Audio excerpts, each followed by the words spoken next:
ինչ գրված է խաղաղության պայմանագրում, դա միայն փոխադարձության սկզբունքով, այսինքն այն ինչ Հայաստանին է, նույնը վերաբերվում է նաև Ադրբեջանին։ Ինչ հասկան, օրինակ հայցերի հետ կապված, ասում են, եթե մենք հետ քաշենք, նրանք էլ պետք է հետ քաշեն։ Այսինքն մենք պետք է հայցերը հետ քաշենք, հա։ Ադրբեջանը, որով ցեղասպանություն է իրականացել Արցախի հանրապետությունում, ինչ պրետենզիա ունի մեր նկատմամբ։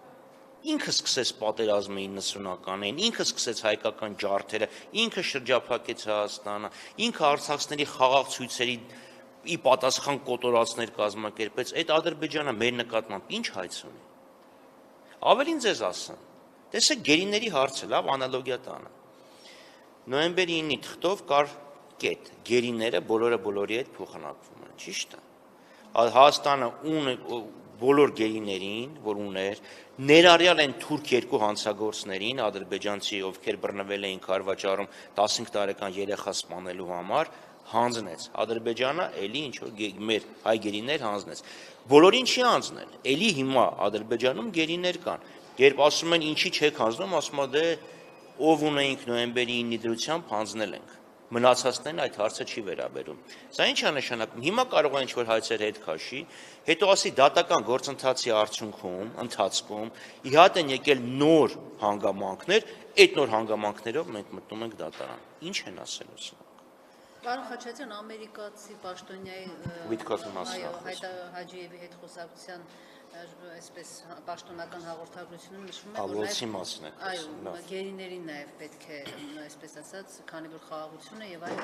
պետք է բոլոր գերիները ազատ արձակվեն։ Բաքվում կլսեն այդ կոչը, որտեղ նաև Ամերիկայում ամերիկահայերը Թրամփին է նաև բազմաթիվ նամակներով դիմել, որպեսզի զբաղվի այսպես Բաքվում գտնվող քրիստոնյաների։ Տեսեք, ադրբեջանցիներին դեռևս 1988 թվականից միջազգային հանրությունը կոչ էր անում, պահանջում էր, դատապարտում էր, խստորեն էր դատապարտում։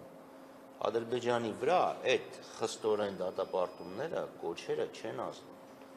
Եթե միջազգային հանրությունը ցանկանում է Ադրբեջանի վրա ճնշում բանացնել, որպեսզի Ադրբեջանը գոնե հարգի տարրական իրավունքները մարդկանց, գոնե հարգի Արցախի ռազմաքաղաքական ղեկավարության արդար դատարանի, արդար դատավարության իրավունքները, խոսքերով ոչինչ չի լինի, հստակ ճնշում է։ Հստակ պատժամիջոցներ են պետք, ասել ենք, ելի ենք ասում։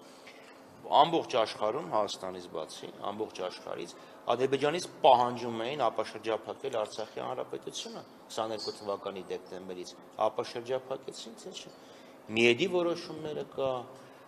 ուրեմն Հագայի դա որոշումները կան։ Միայն կոչերով քաղաքական ուրեմն դիրքորոշում է հայտնվում իհարկե, բայց եթե այդ կոչերին չհետևեն ավելի կոնկրետ գործողություններ, ես ցավոք սրտի թերահավատ եմ, որ Ադրբեջանը ականջալուր կլինի այդ կոչերին։ Տեսեք, Ուիտքոֆը Մոսկվայից գնաց Բաքու, ակներևաբար այնտեղ չի քննարկվել գերիների հարցը։ Ինչ է կարծում նրա այդ հայտարարությունը ընդհանրապես զսպիչ դեր կխաղա Ադրբեջանի գործողությունների հետ կապված, թե ոչ։ Որևէ հայտարարություն Ադրբեջանի վրա զսպիչ ազդեցություն ունենալու փոքր հավանականություն ունի։ Եթե Ադրբեջանի դեմ ավելի առարկայական պատժամիջոցներ չկիրառվեն,